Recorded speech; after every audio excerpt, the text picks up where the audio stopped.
But Barton must now stay on the right side of the law. If you think about it, you've been charged for thinking and speaking. Is that correct, or is that on my tripping? Nobody in the UK wants to be Joey Barton right now, so he's currently sitting behind bars. Joey Barton was denied bail following a recent court hearing. The 43-year-old has been in custody since the 10th of March when he appeared at Liverpool Magistrates Court, charged with assault and ABA. So he and his co-defendant Gary are accused of attacking a former football manager called Kevin Lynch at a golf club on the 8th of March. There was rumours that this was a self-defence situation, but because he's on a suspended sentence, it is not panned out well for him. The judge, David Potter, refused his bail application at Liverpool Crown Court. The former Manchester City and Newcastle midfielder, who did not attend the hearing but was represented, will appear next in court at Crown Court on the 7th of April. Joey Barton's co-defendant was actually released on a conditional bail after the Magistrates Court hearing on the 10th of March, so he's been out already for weeks now. Even the newspapers have referenced the fact that possibly that man pulled out a baseball bat on Joey after a disagreement at the golf course and he defended himself, but it's up to the court to determine whether he took it too far or he was just defending himself. For example, if you hit people multiple times while they're down with their own baseball bat after defending yourself, it could be deemed you then escalating the situation and committing a crime yourself, as much as people would disagree with that. There is a lot more different stuff to get into in this video today, but I do want to play that voice note. That's the only context that we have of this recent situation of the fight and why he's sitting behind bars.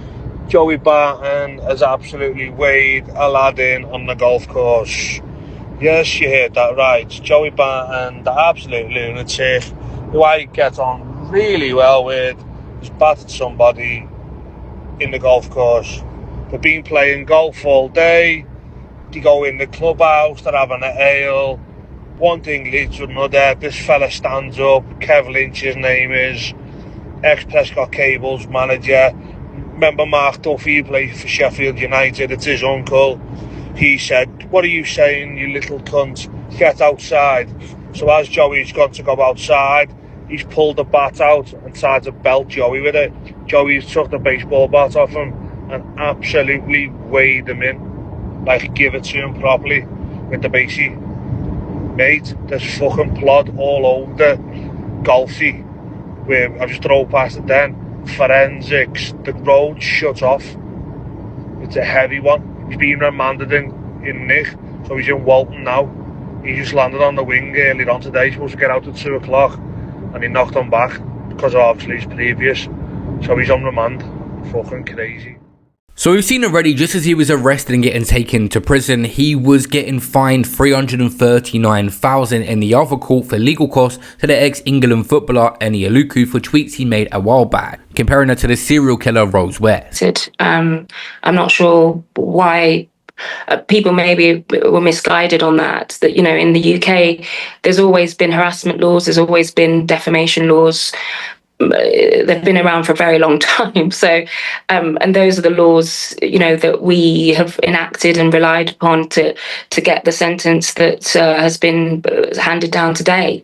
Malicious Communications Act is an act that's been in the law for years. So, I think the online space has almost created this false pretense that you can say what you want, and it doesn't mean, it doesn't have the same real world consequences as if you did it in real life.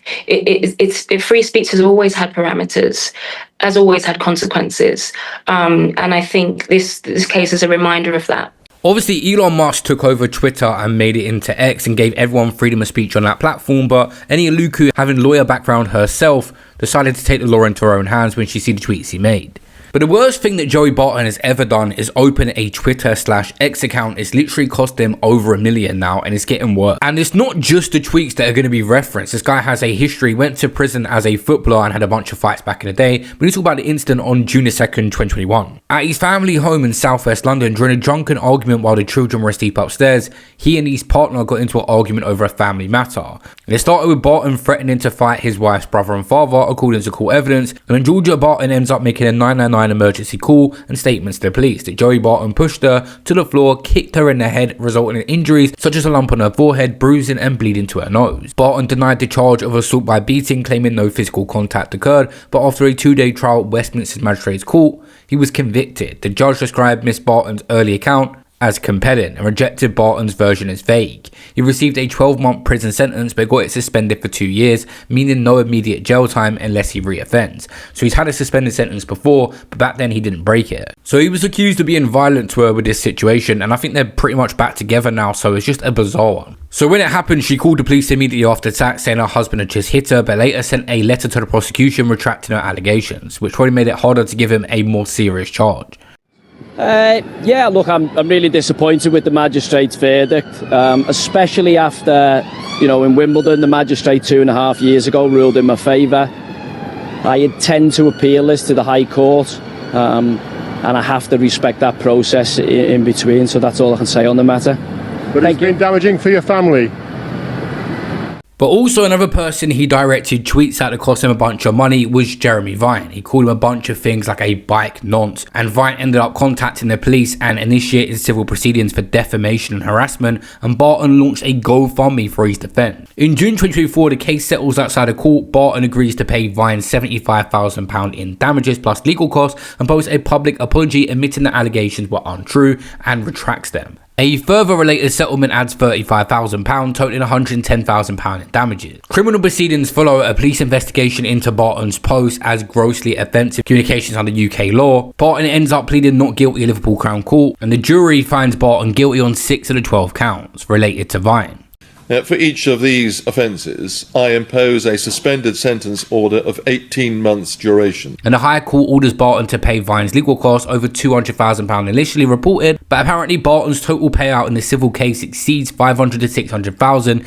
I reckon all up, because he has to pay the costs in the criminal case, he has to pay my libel case, and he's lost to Eni Aluko as well.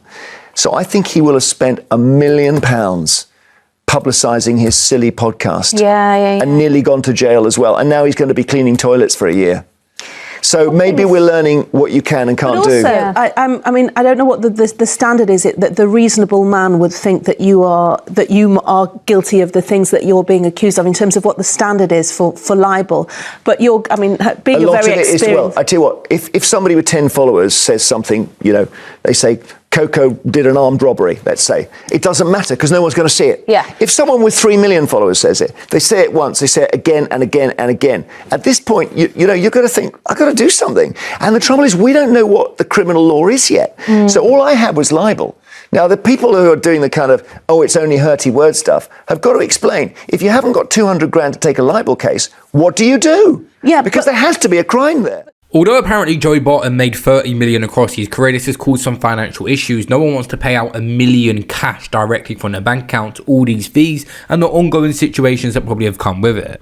But we'll get into his financial state in a moment. There's two things going on here, because on the one hand, there is the responsibility of the platform. If you're only talking to 10 people, does it matter? That's one conversation. But the other thing is this concept of the man in the Clapham omnibus.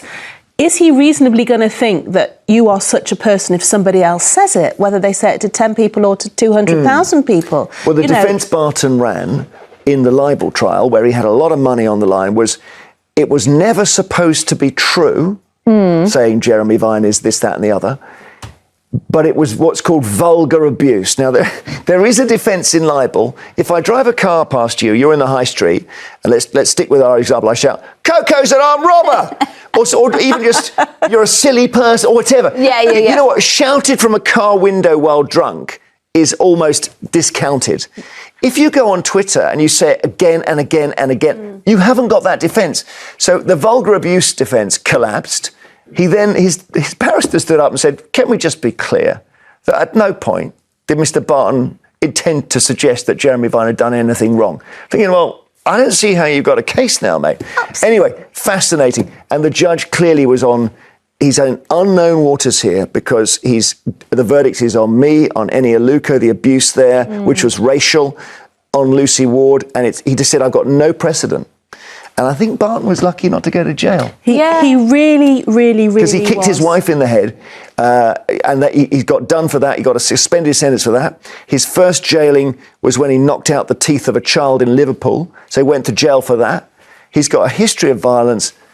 I hope I never have to speak about it again. I hope you never do, and I just hope, please God, you and your family have a wonderful Christmas, and it disappears in the rearview mirror as a horrible thing that you never should have had to go through. Thank you. So it's interesting how suspended sentences work in the UK. Through all these situations, he managed to get a suspended sentence once again, like he did with the situation of hitting his wife. So he's on a suspended sentence, he gets accused of a crime, but it seems now he'll have to sit and wait and prove his innocence before he's released. If it turns out this recent situation was self-defense, then of course he will eventually get released and not go to prison. Listen, come on, sec, jail tales here. Listen, I know you can't speak about your case, right? But listen, freedom of speech in this country, is it finished? Question. Is it finished? Is there any way back for us? We'll find out in the next period, won't we? Just listen, just quickly as well. If you think about it, you've been charged for thinking and speaking. Is that correct, or is that am I tripping? I give a comment on it. They might do it for contempt of court. I'm happy to comment. Joey, any regrets? Any regrets? Yeah, I'd do things differently if I had the chance again, mate. Would you? I'll do that in life, though. Hey, mate, listen, I wish you all the best. I wish you all the best. As it stands right now, Joey Barton is basically locked up over tweets because his co-defendant managed to get released on bail pending this investigation. There is this self-defense element they're going to try and defend in court, it seems. So Joey Barton having a suspended sentence for what he said about Jeremy Vine and Eni Aluku and that whole case around it is what has triggered the fact of him being in prison now. In terms of a bit of a back and forth on Twitter, I thought it was a bit of a laugh and a joke, and obviously then I get solicitors' letters from the kind of no win no fee guys, asking initially for a small amount for charity, offered the negotiation was kind of taking place, and then another larger amount after Lawrence Fox's kind of ruling. I think it emboldened.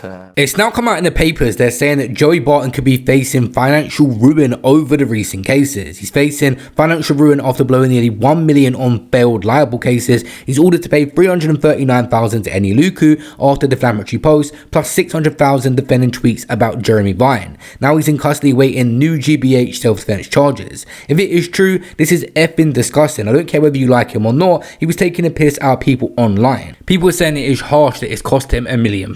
We have no idea how well he invested his money across his football career, but he's been hit with a bunch of situations. In the paper it said the one's £45,000 a week star, his empire is crumbling under the amount of debt. New figures show his firm Joey Barton Promotions Limited is 76,000 in the red, while his energy consultancy is plagued by 1.8 million in outstanding loan. It marks a disastrous financial run for Barton, who was also hammered by the taxman after he invested in 4 discredited schemes designed to dodge tax. So not only could he be going to prison over this fight where he was supposedly defended himself but may have taken it too far, he could also be in complete financial mess after all these other lawsuits.